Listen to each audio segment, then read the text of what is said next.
Tá de ressaca do futebol americano, bicho? Pois a Esporte América tem um remédio para te ajudar. Vários produtos de NFL com até 50% de desconto durante a off-season. Então, se você quer incrementar a sua torcida para a temporada 2023, corre lá e aproveita esporteamerica.com.br.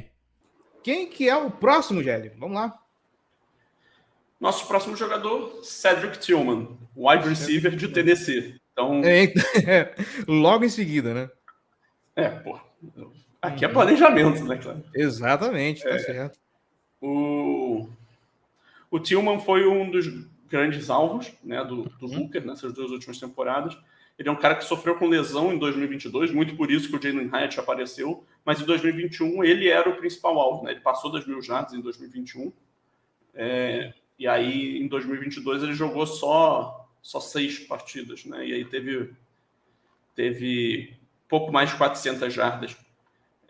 Ele é um prospecto, assim, interessante. Ele certamente é um dos top 10 wide receivers dessa classe. É um cara de dia 2, para mim, assim, com certeza. Assim, mas contextualizando um pouco do porquê que ele pode ganhar valor nesse processo, tá? Junto com outro jogador que a gente também vai trazer na semana que vem. É claro. Talvez até 2 jogadores. Que Tudo aqui friamente calculado, rapaz. Esse cara aqui não deixa a peteca cair. Então, a gente já falou aqui sobre o Zay Flowers, já falamos sobre o Jalen Hyatt, já falamos sobre o Jordan Edison. Todos esses wide receivers são caras que têm em comum o fato de que eles são muito pequenos. São pequenos, são magros, são caras que não são o protótipo do recebedor X, né, na NFL. Eu diria que são protótipos de Marquise Brown. Por aí, cara. Por aí, em termos de compleição física. Sim. E é uma classe que ela é muito para esse lado, né? O próprio Jackson Smith-Njigba, ele não é um cara muito grande, ele é um pouco maior do que esses jogadores, mas ele não é um cara extremamente físico. O Quentin Johnson já foge disso, né? O Quentin Johnson já é bem mais parrudo. E aí a gente já viu o Josh Downs também, que é bem pequeno. Tem o Marvin Mims de Oklahoma, que é outro jogador pequeno, que está entre os principais wide receivers desse ano. E aí, esse estilo de jogador que é mais físico, que consegue ganhar bolas contestadas, que pula ali e vence essas jogadas 50-50, né, que consegue usar a força para gerar separação, tem um catch radius maior, ele está mais sumido, né, nesse processo. E quem aparece bastante, né, é o Quentin Johnston, sendo falado em primeira rodada, e depois dele tem um vácuo. Né, e é nesse vácuo que o Cedric Tillman e alguns outros jogadores podem se aproveitar para subir um pouco nas boards. Né? Jogadores que poderiam ser considerados talvez talentos de terceira rodada podem acabar saindo na segunda por causa disso. Né? Porque alguns times vão ter a preferência por jogadores com esse tipo de corpo, né, e esse tipo de fisicalidade, né, tamanho, ao invés de caras mais explosivos, mais baixos, né, e mais leves. Uma coisa que eu bati o olho aqui e já me alegra. Nós conversamos, inclusive se quiser dar play, fica à vontade, tá? Você tirou... Não, eu acabei de colocar porque estava a tela preta. Botou, tá, beleza. Sim, tá preto porque eu tava esperando. Tá. Vamos lá, Mãos tem uma taxa excelente de recepções na carreira com apenas 5% de drops em todos os seus anos de Tennessee. Eu acho que nesse ponto, quem está no chat, qualquer um vai ver esse corte depois. Lembrando que quase todos os jogadores que falamos aqui tem corte no YouTube, tá, gente? Dê uma olhada lá se você perdeu as outras lives. Mas assim, já dá um quentinho no coração no torcedor do Baltimore Ravens que se acostumou há muito tempo com mãos de alface na equipe. Cedric Tillman, imaginando o Baltimore Ravens trocando para acumular escolhas, pegando ele na segunda rodada, me apetece um pouquinho. Sim, ele é um cara muito confiável, sabe usar o corpo dele, tem um ótimo tamanho, né? O catch radius dele é muito bom. Sim. É um recebedor, olha aí essa recepção. Linda, hein? É uma demonstração de catch radius, de ajuste, de mãos mesmo, por si só. Né? Bastante força na mão, né, para concluir a recepção. Aí uma jogada contestada. Então, assim, é um cara que está ali para isso, né? Para ser esse alvo que, no fim das contas, é um estilo de jogador que o Ravens precisa. Né? No grupo de recebedores é o estilo de corpo que falta. Né? E é um dos motivos para eu ter trazido, né, também o nome dele aqui. Ele já não seria um jogador, né, de primeira rodada. Eu acho que ele vai sair na segunda rodada. E aí, como o Ravens não tem uma escolha na segunda rodada, talvez ele possa ser um alvo depois de uma troca para baixo. Ou então a gente pode dar sorte dele cair até a terceira, mas eu acho mais improvável. Mas, enfim, são alguns cenários. Assim, é um jogador que não é muito rápido, tá? Ele, depois da recepção, ele não faz muita coisa, né? Tudo depende da força física para quebrar o tackle, mas ele não vai ser muito elusivo. E aí, quando eu falei do Hendon Hooker sobre ataque ser muito simples, isso vale também para os wide receivers, né? Principalmente no quesito da árvore de rotas, né? Que não é muito variada, então não permitiu muito o desenvolvimento de alguns aspectos. E, assim, o Tillman também é um cara que, tecnicamente, ele pode trabalhar melhor as mãos dele contra press, né? Usar melhor o porte físico que ele tem, né? Porque atualmente ele usa realmente apenas o físico, não usa muito a técnica, e ele pode potencializar bastante o corpo dele para lidar com press. Então, assim, são alguns dos pontos, né, relativos a ele. É um ótimo tamanho, sabe usar esse tamanho, mãos muito confiáveis, forte em jogadas 50-50, mas que não tem muita velocidade, árvore de rotas limitada, né, e não faz muita coisa depois da recepção também. Eu ia te perguntar justamente a respeito dessa árvore de rotas dele, né? Que não é grande coisa. O Márcio Hayashi levantou aqui, ó. O último jogador que me prometeu disso, de vir do college sem dropar muito, foi o James Prochet. Tem isso, né? O James Prochet era um cara de mãos muito confiáveis quando veio do college, mas eu insisto, gente, que o Prochet é difícil avaliar, né, afinal de contas, o que ele é, e eu até levantei essa peteca no último vídeo, porque com o esquema de jogo que o Baltimore Ravens rodava com o Greg Roman, era difícil você avaliar qualquer coisa, porque ele era muito pouco utilizado. Eu tenho para mim, e eu acho que o Cedric ia se valer muito disso, de que agora com o Todd Monken, ele, o Duvernay, eles ganham uma nova vida com esse ano de contrato. Vamos ver o que esperar deles, né?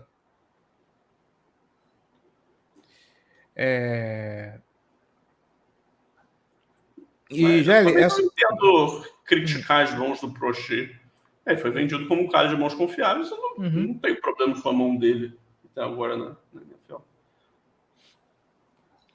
Bom, ele vai ficar um cara marcado... pouco acionado, né? Sim, não, mas é disso que eu estou falando. Ele é pouco acionado. Por isso que, assim, não dá para ter parâmetro a respeito de quanto ele é confiável. Uma perguntinha aqui. Eu tô sendo otimista? É claro que eu tenho que ser otimista, cara. Assim, eu tenho que vender a casa do Corvo. Para isso, eu tenho que vender o otimismo do time também. Ai. A gente estava falando aqui dos tamanhos dos wide receivers. Nossa senhora, cadeira barulhenta. A gente estava falando dos wide receivers aqui, Gelli. O Hayashi joga aqui Não é você, não. É o Esdeiro, na verdade. Ele joga isso aqui, cara, perguntando se está sendo uma tendência do college football produzir esses wide receivers menores ou se é uma exceção desse draft. Não, eu acho que assim, a tendência é saírem mais esses jogadores um pouco menores, né? Esses caras que são exceções atléticas com um ótimo tamanho são realmente mais raros, né? E isso é histórico da NFL, né? Não é o tempo todo que aparece um Calvin Johnson, um DK Metcalf, um Julio Jones. Né? Mas eu acho que esse draft é um pouco de exceção nesse quesito, sim. É um draft voltado para recebedores menores, mais elusivos. Então, porque assim, parece que conforme vai passando o tempo, a forma de wide receiver parece que vai diminuindo. Eles vão ficando menorzinhos, piquititinhos, né? E nós nos acostumamos a ver opa! Emmanuel Forbes agora não. Nós nos acostumamos a prestigiar esses wide receivers mais atléticos, mais maiores, mais elásticos. Aí começa a falar muito desses protótipos que estão vindo com um porte físico menor. Sou estranho aí, parece até que é a tendência, né? Mas não sei, eu não saberia dizer. É questão de ver os próximos para saber se realmente é uma característica desse draft ou os próximos. Eu não sei nem como é que tá a classe para 2024, então eu não me arrisco a falar qualquer coisa. Assim, só para arrematar sobre o Cedric Tillman, é um cara que eu acho que ele pode ser útil na rotação, ele preencheria esse espaço no grupo de wide receivers que eu acho que falta, ajudaria na red zone, ajudaria nessas jogadas contestadas, mas eu não consigo enxergar ele virando, né, um alvo preferencial, né, de um ataque aéreo na NFL. Não acho que ele nunca vai ser um wide receiver 1, por exemplo. Então, é uma peça complementar. Justíssimo. E aqui uma colocação, ó. Parece que o cara que teria corpo para virar um wide receiver mais grandalhão acaba virando defensive back. Não sei. Não acho que seja tendência isso, não. Defensive back é uma posição que depende muito de atleticismo. Muito. Possivelmente a que mais depende, né? Em termos de velocidade, em profundidade, mudança de direção. Então, muitos desses caras mais grandalhões, eles acabam virando wide receivers por isso. Né? Eles podem desenvolver algum pacote mais técnico para acompanhar ou usar a força física para lidar com esses defensores. Sim. Já me botaram para jogar de defensive back uma vez no treino do time de flag football daqui e é divertido, mas é difícil. É bem complicadinho. Você imagina eu, no alto do meu 1,59 m, tendo que jogar de linha defensiva. Veja você.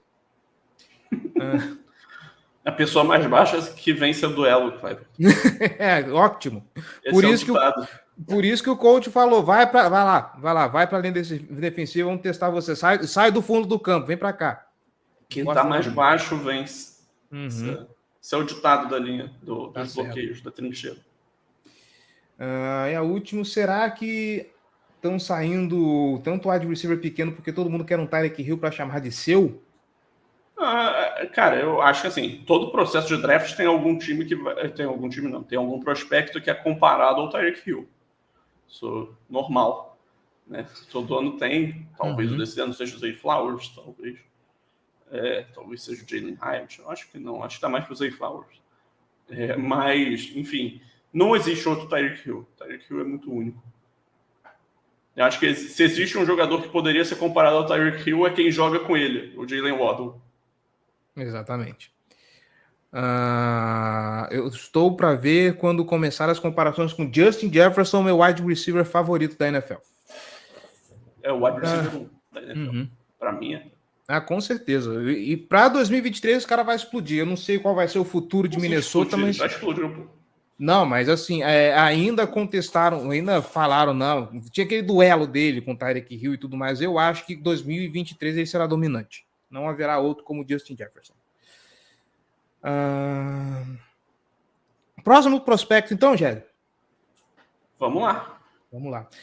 Antes, espera aí, a gente passar. Eu sonhava com Quentin Johnson no Ravens, mas acho que depois de Odell Beckham Jr. não tem essa chance. Eu falo um pouco sobre isso lá no canal do YouTube, tá bom?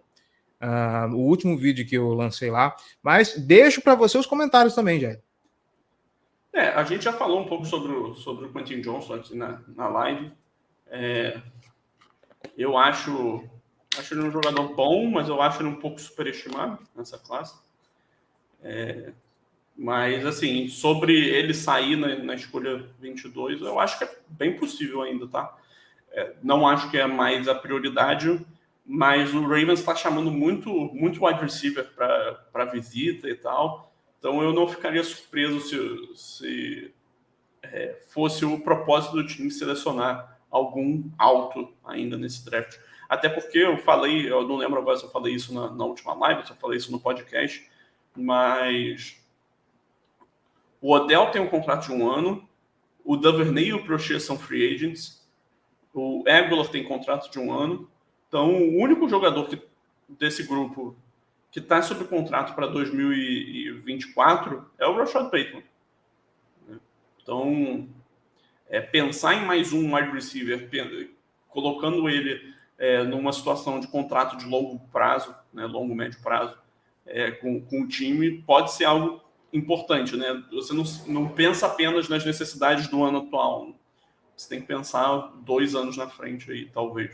Então, por isso que eu acho que o wide receiver ainda não é carta fora do baralho, pensando nesse topo de draft.